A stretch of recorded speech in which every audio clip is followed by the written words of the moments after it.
Ladies, have you ever been shamed for your submissive desires? Been told that you're not really a feminist or that you don't actually respect yourself by wanting to submit to a man?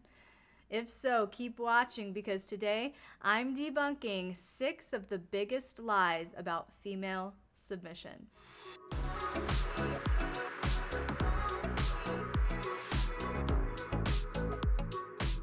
If you're new to this channel, hello and welcome. I'm Miss LX and I'm so glad you're here.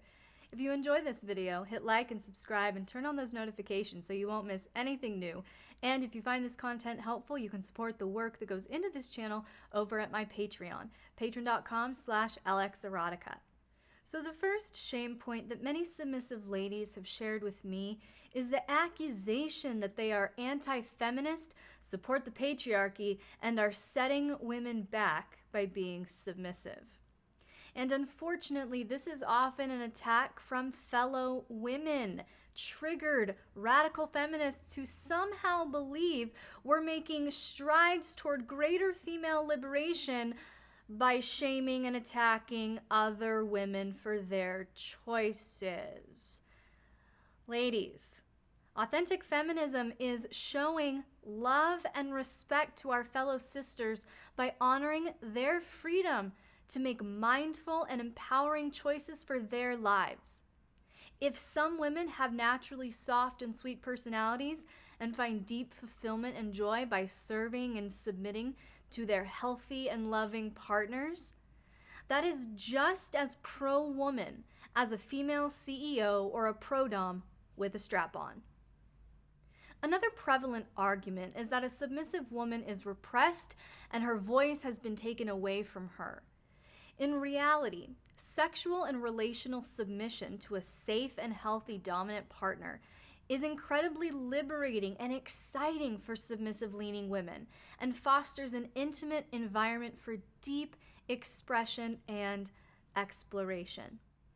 Furthermore, as we discussed a few weeks ago, BDSM is not violence or domestic abuse and always begins with thorough communication, negotiation, and enthusiastic consent, which I define as a completely mindful, willing, and uncoerced choice to say yes and the ability to revoke that yes at any time without fear of repercussions. Sure, a submissive woman might lose her voice by being gagged or perhaps screaming out her pleasure, but that is precisely the loss she desires, negotiated, and mindfully consented to.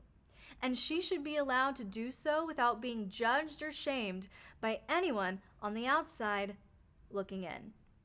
Our next point is similar, but it involves a deeper sense of identity in the accusation that a submissive woman has given up her power.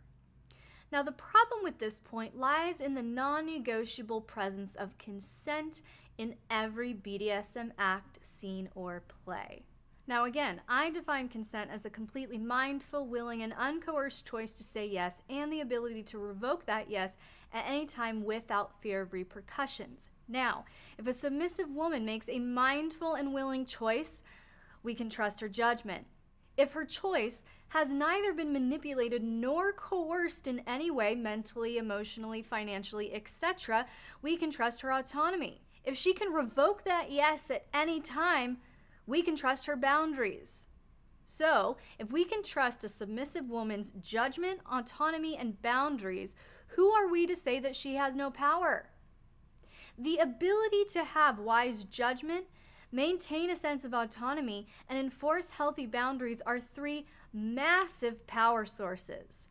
Therefore, submissive women are simply demonstrating their power through a soft support role in which they find joy. Now, another point submissive women have shared with me is the accusation from others that they don't respect themselves. They have no self-respect. The argument is essentially that only blatantly strong, dominant, or aggressive women can show up for themselves as a sign of self-respect, and the desire to serve or submit is shameful because it makes you a doormat.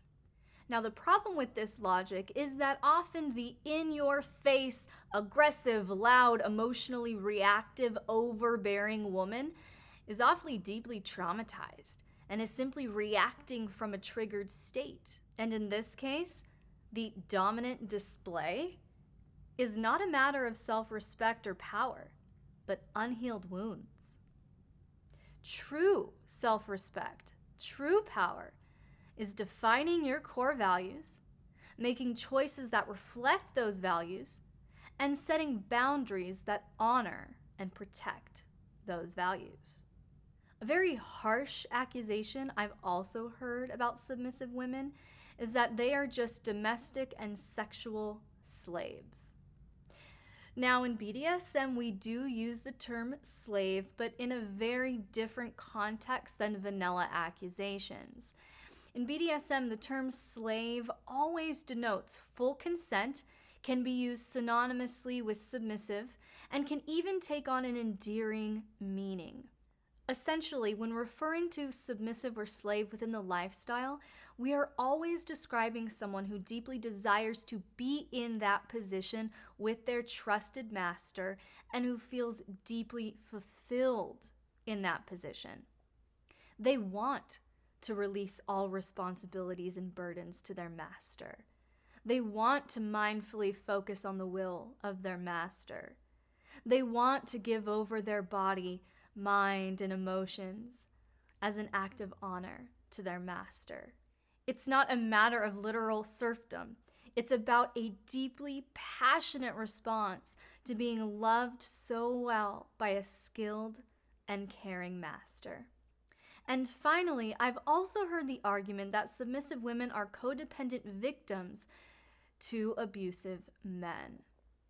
Well, remember what we discussed in point 3?